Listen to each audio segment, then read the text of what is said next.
Hello दोस्तों, स्वागत है आपका लर्न विथ आर के में। आज हम लोग मौर्य उत्तर काल यानी कि पूर्व गुप्त काल पढ़ने वाले हैं, जो 185 ईसा पूर्व से 319 ईस्वी माना जाता है। तो चलिए स्टार्ट करते हैं। आज का पहला प्रश्न है, अंतिम मौर्य सम्राट बृहदत्त की हत्या कर किसने सुग वंश की स्थापना 185 ईस्वी पूर्व में की? इसका आंसर हो जाएगा वन का ए, पुष्यमित्र ने। प्रश्न नंबर दूसरा, पुष्यमित्र सुग मौर्य सम्राट बृहदत्त की राजकीय सेना में किस पद पर आसीन था? तो टू का आंसर हो जाएगा ए, सेनापति। प्रश्न नंबर थ्री, कण्व या कान्व वंश का संस्थापक कौन था? तो थ्री का आंसर हो जाएगा ए, वसुदेव। प्रश्न नंबर फोर, सतवाहन या आंध्र सतवाहन वंश का संस्थापक कौन था? तो फोर का आंसर हो जाएगा ए, सिमुक। प्रश्न नंबर फाइव, सातवाहनों ने पहले स्थानीय अधिकारियों के रूप में काम किया था? तो फाइव का आंसर हो जाएगा बी, मौर्य के अधीन। प्रश्न नंबर सिक्स, निम्नलिखित में से वह महानतम कुषाण नेता कौन था जो बौद्ध बन गया था? तो सिक्स का आंसर हो जाएगा सी, कनिष्क। प्रश्न नंबर सेवन, कुषाण काल के दौरान मूर्ति कला की गंधार शैली निम्नलिखित में से किसका मिश्रण है? तो सेवन का आंसर हो जाएगा डी, भारत ग्रीक शैली। प्रश्न नंबर एट, कनिष्क की राजधानी कहाँ थी? तो एट का आंसर हो जाएगा ए, पुरुषपुर। प्रश्न नंबर नाइन, पुरुषपुर निम्नलिखित में से किसका दूसरा नाम है? तो नाइन का आंसर हो जाएगा सी, पेशावर। प्रश्न नंबर दस, चरक किसके राज चिकित्सक थे? तो दस का आंसर हो जाएगा डी, कनिष्क का। प्रश्न नंबर ग्यारह, तक्षशिला के प्रसिद्ध स्थल होने का कारण था? तो 11 का आंसर हो जाएगा सी, गंधार कला। प्रश्न नंबर बारह, भारत में सर्वप्रथम स्वर्ण मुद्राएं किसने चलाई थी? तो 12 का आंसर हो जाएगा आपका बी, इंडो बैक्टीरियन ने। प्रश्न नंबर तेरह, किस संग्रहालय में कुषाण कालीन मूर्तियों का संग्रह अधिक मात्रा में है? तो 13 का आंसर हो जाएगा ए, मथुरा संग्रहालय में। प्रश्न नंबर 14, निम्नलिखित में किसने सोने के सर्वाधिक शुद्ध सिक्के जारी किए? तो 14 का आंसर हो जाएगा ए, कुषाण। प्रश्न नंबर 15, सातवाहनों के समय में मुद्रा सर्वाधिक किस धातु के बने? तो 15 का आंसर हो जाएगा ए, सीसा। प्रश्न नंबर 16, निम्नलिखित में से कनिष्क के समकालीन कौन थे? तो 16 का आंसर हो जाएगा बी, नागार्जुन, अश्वघोष, वसुमित्र। प्रश्न नंबर 17, किस वंश के शासकों ने ब्राह्मणों एवं बौद्ध भिक्षुओं को कर मुक्त भूमि या गांव भूमि अनुदान देने की प्रथा आरंभ की? तो 17 का आंसर हो जाएगा ए, सातवाहन। प्रश्न नंबर 18, भारतीय रंगमंच में यवनिका पर्दा का शुभारंभ किसने किया? तो 18 का आंसर हो जाएगा सी, यूनानियों ने। प्रश्न नंबर 19, भारतीयों के महान रेशम मार्ग किसने आरंभ कराया? तो 19 का आंसर हो जाएगा ए, कनिष्क द्वारा। प्रश्न नंबर 20, निम्नलिखित में से किसने बड़े पैमाने पर स्वर्ण मुद्राएं यानी कि सोने की मुहर चलाई? तो 20 का आंसर हो जाएगा सी, कुषाण शासकों ने। प्रश्न नंबर 21, चरक और नागा अर्जुन किसके दरबार की शोभा थे? तो 21 का आंसर हो जाएगा ए, कनिष्क के। प्रश्न नंबर 22 को चलते हैं। 22 में दिया हुआ है, शक संवत का प्रारंभ किस सम्राट के शासनकाल में 78 ईस्वी से हुआ था? तो 22 का आंसर हो जाएगा बी, कनिष्क। प्रश्न नंबर 23, तक्षशिला विश्वविद्यालय स्थित था? तो 23 का आंसर हो जाएगा ए, पाकिस्तान में। प्रश्न नंबर 24, प्राचीन काल में कलिंग का महान शासक कौन था? तो 24 का आंसर हो जाएगा सी, खारवेल। प्रश्न नंबर 25, कुषाण काल में सबसे अधिक विकास किस क्षेत्र में हुआ था? तो 25 का आंसर हो जाएगा डी, वास्तुकला। प्रश्न नंबर 26, सतवाहनों ने आरंभिक दिनों में अपना शासन कहाँ शुरू किया? तो 26 का आंसर हो जाएगा डी, आंध्र प्रदेश में। प्रश्न नंबर 27, सतवाहन राज्य की राजधानी कहाँ थी? तो 27 का आंसर हो जाएगा बी, पैठन या प्रतिष्ठान। प्रश्न नंबर 28, निम्नलिखित में से कौन सा अभिलेख कलिंग नरेश खारवेल से संबंधित है? तो 28 का आंसर हो जाएगा ए, हाथी गुफा। प्रश्न नंबर 29, किस सतवाहन नरेश ने गाथा सप्तशती नामक महत्वपूर्ण कृति की रचना की? तो 29 का आपका आंसर हो जाएगा सी, हाल ने। प्रश्न नंबर 30, सतवाहन शासकों की राजकीय भाषा थी? तो 30 का आंसर हो जाएगा बी, प्राकृत। 31, निम्नलिखित राजवंशों पर विचार कीजिए। इन राजवंशों का सही कालक्रम क्या था वो आपको बताना है। इसमें पहले था सुगवंश, उसके बाद आया सतवाहन, उसके बाद गुप्त, फिर लास्ट में चोल। इसका आंसर हो जाएगा डी। प्रश्न नंबर 32, मौर्य साम्राज्य के ध्वंस के पश्चात कई आक्रमणों की श्रृंखला रही। भारत पर सबसे पहले आक्रमण निम्नलिखित में से किसने किया? तो 32 का आंसर हो जाएगा ए, बैक्टीरियन या ग्रीक। प्रश्न नंबर 33, सूची 1 को सूची 2 के साथ सम्मिलित कीजिए तथा सूचियों के नीचे दिए गए क्रम का प्रयोग करते हुए सही उत्तर चुनिए। तो शासक का नाम दिया हुआ है और उसका उपाधि। तो अशोक, अशोक का उपाधि क्या था? तो प्रियदर्शी। कनिष्क का देवपुत्र। खारवेल, तो खारवेल का था कलिंग चक्रवर्ती। कुमारगुप्त, कुमारगुप्त था महेंद्र द्वितीय। तो इसका आंसर होगा डी। प्रश्न नंबर 34 को चलते हैं। 34 में है विक्रम संवत कब से प्रारंभ हुआ?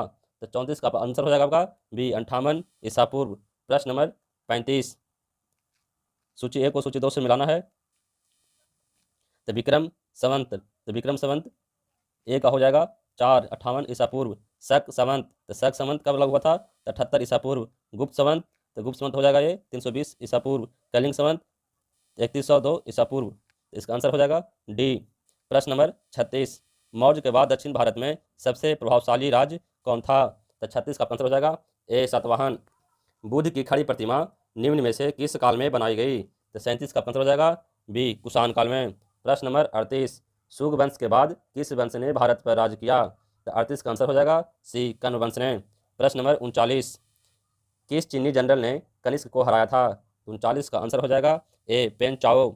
उत्तरी तथा उत्तरी पश्चिम भारत में सर्वाधिक संख्या में तांबे के सिक्के को जारी किया था। 40 का आंसर हो जाएगा बी कुषाणों ने। प्रश्न नंबर 41, कथन और कारक दिया हुआ है। कथन है कुषाण फारस की खाड़ी और लाल सागर से होकर व्यापार करते थे।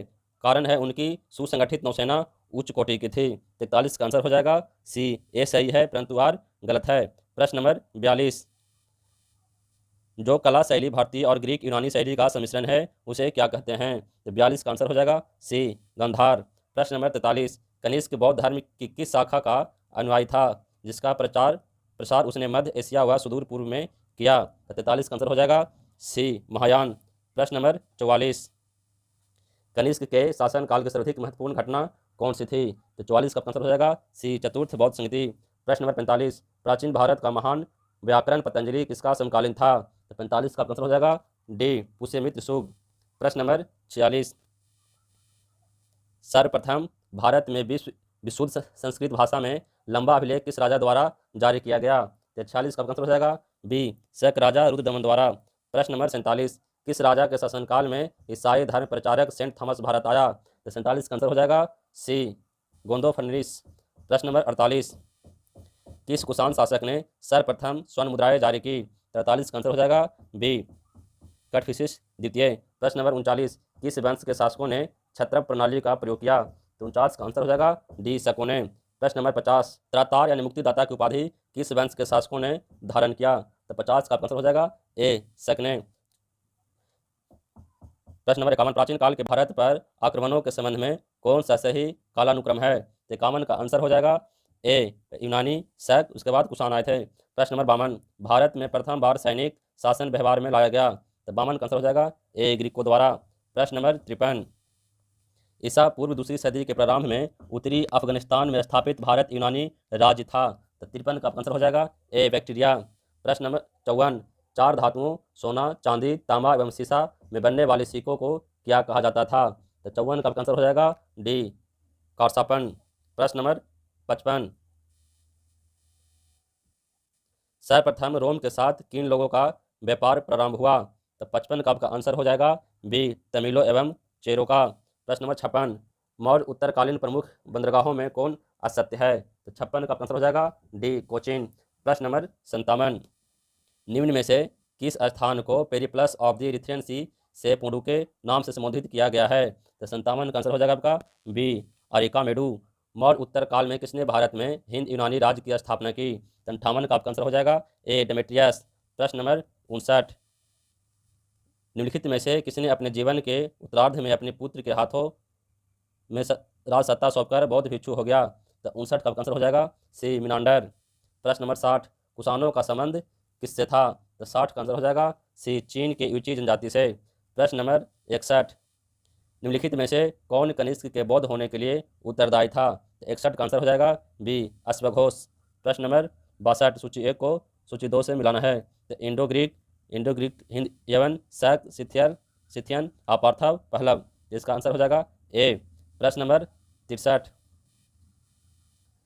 यही सूची 1 को सूची 2 के साथ मिलाना है, यानी शुंग वंश राजधानी विदिशा, चेदी वंश का राजधानी कलिंग, सतवाहन का प्रतिष्ठान या पैठन, कुषाण का पुरुषपुर या पेशावर। इसका आंसर हो जाएगा ए। प्रश्न नंबर 64 को चलते हैं। रोमन साम्राज्य के अनुसरण पर किस वंश के शासकों ने केसर की उपाधि ग्रहण की? तो 64 का आंसर हो जाएगा सी कुषाण। प्रश्न नंबर 65, निम्नलिखित में से किसका निर्माण शुंग काल में हुआ? तो 65 का आंसर हो जाएगा डी उपयुक्त सभी। भरहुत का स्तूप, साची स्तूप की वेदिका व तुरंत द्वार, भाजा स्तूप, तो सभी इसमें निर्माण शुंग काल में हुआ था। प्रश्न नंबर 66, सतवाहन नरेश हाल के समकालीन गुणाढ्य ने किस प्रकृत ग्रंथ की रचना की? तो 66 का आंसर हो जाएगा ए बृहद कथा। प्रश्न नंबर 67, निम्नलिखित कथनों पर विचार कीजिए। पहला, सतवाहन शासक बौद्ध पर अत्याचार करते थे। दूसरा है, पुष्यमित्र शुंग बौद्धों को संरक्षण देते थे। तीसरा है, बोध गया में शशांक ने बौद्ध वृक्ष को काट दिया था। तो इसका आंसर 67 का आंसर हो जाएगा आपका डी, यानी कि केवल 3 सही है कि बोध गया में शशांक ने बोधि वृक्ष को कटवा दिया था।